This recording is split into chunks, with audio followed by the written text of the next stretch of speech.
cirurgia está se aproximando e é super comum nessa semana antes da cirurgia a ansiedade aumentar um pouquinho, os pacientes reclamam um pouco disso e algumas pessoas têm reações diferentes. Umas comem mais, outras comem menos, às vezes perdem o sono e tudo isso pode influenciar negativamente na nossa recuperação depois.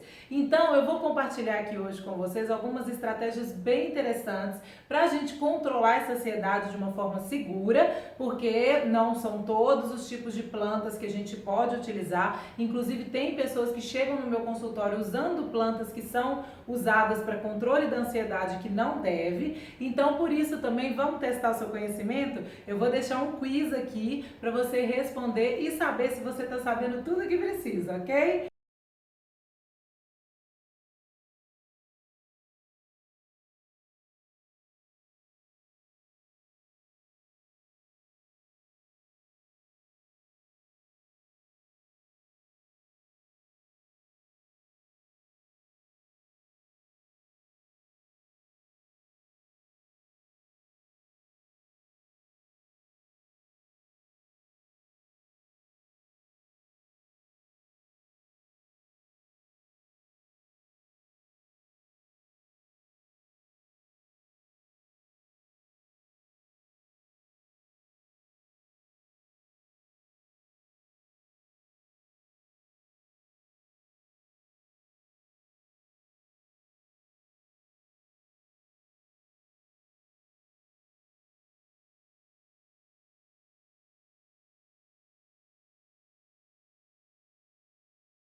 Eu quero saber quantas perguntas você acertou. Deixa aqui no comentário.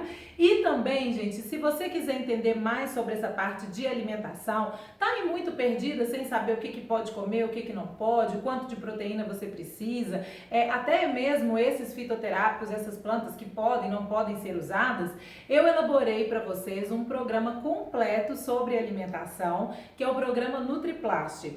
Se você tiver interesse, quiser saber mais sobre ele, deixa aqui um comentário também que a gente entra em contato. Eu vou falar agora aqui para você as estratégias que eu estou usando, porque você viu, né, que, por exemplo, a camomila não é interessante a gente usar antes da cirurgia plástica. Por quê? Porque ela pode estimular um sangramento ali do processo da cirurgia. Então, a gente pode substituir por outras plantas que não vão causar essas reações. Assim também como o ginkgo biloba, a valeriana. Então, o que a gente pode usar para poder controlar a ansiedade e por que é importante a gente controlar a ansiedade nesse momento? Primeiro, gente, porque quando a gente fica muito ansioso, a gente começa a produzir mais o hormônio cortisol. O cortisol é um hormônio que retarda o processo cicatricial, pode influenciar negativamente na nossa resposta imune e ainda por cima uma queixa que muitas pessoas têm às vezes um tempo depois da cirurgia, que é o aumento da queda de cabelo. E o cortisol está relacionado também com essa queda. Por isso que a gente tem que controlar esses níveis de cortisol desde antes da cirurgia até o período depois, para evitar todos esses tipos de efeitos colaterais que ele pode ter. Como que a gente pode fazer isso? Então, uma forma bem interessante é utilizar, por exemplo, antes de dormir, até para favorecer também o sono, para ajudar para que você fique mais relaxado, o mulungu. Você já ouviu falar de mulungu? O mulungu é uma árvore e a gente pode utilizar, por exemplo, da casca seca dessa árvore para fazer chás. Essa casca do mulungu, ela possui xantonas e eucoantocianidinas que ajudam no relaxamento, né, para você ter uma noite de sono mais favorável. Então é interessante a gente utilizar antes de dormir.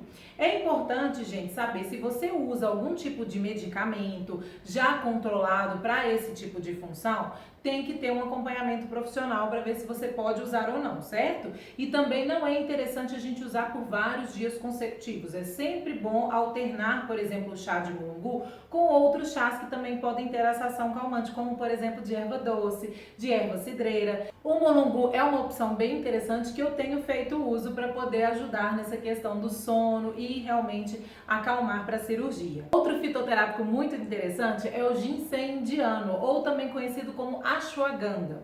Na verdade, a gente tem que ter cuidado, gente, porque existem outros tipos de ginseng no mercado, como por exemplo o Panax ginseng, e esse já não pode ser utilizado antes.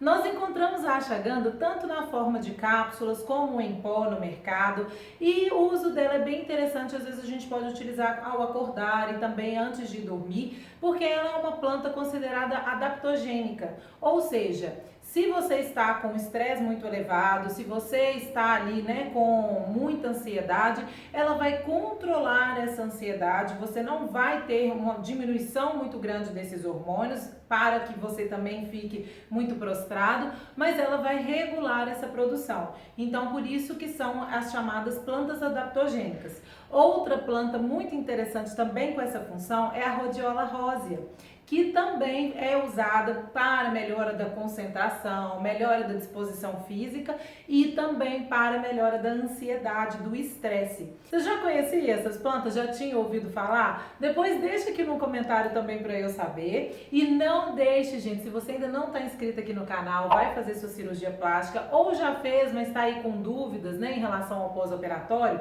eu vou mostrar para vocês aqui todo o meu processo da minha cirurgia, que já vai acontecer nessa semana agora, sexta-feira, e para vocês tirarem as dúvidas, né? Eu vou mostrar todo o processo, como é que vai ser a minha alimentação, o meu pós-operatório, tudo que eu estou programando para poder ter a melhor recuperação possível, diferente, né, da minha outra cirurgia que eu já fiz e que eu tive várias complicações, tive fibroses. Eu estou indo dessa vez muito mais preparada para poder exatamente evitar todo esse tipo de complicação e espero realmente que eu tenha uma recuperação muito tranquila. Mas eu vou contando tudo aqui para vocês, ok? Então não deixe de acompanhar aqui o canal e se ficou ainda alguma dúvida, deixa aqui no comentário que eu vou fazendo outros vídeos e vou responder. Um beijo grande, até o próximo. Tchau!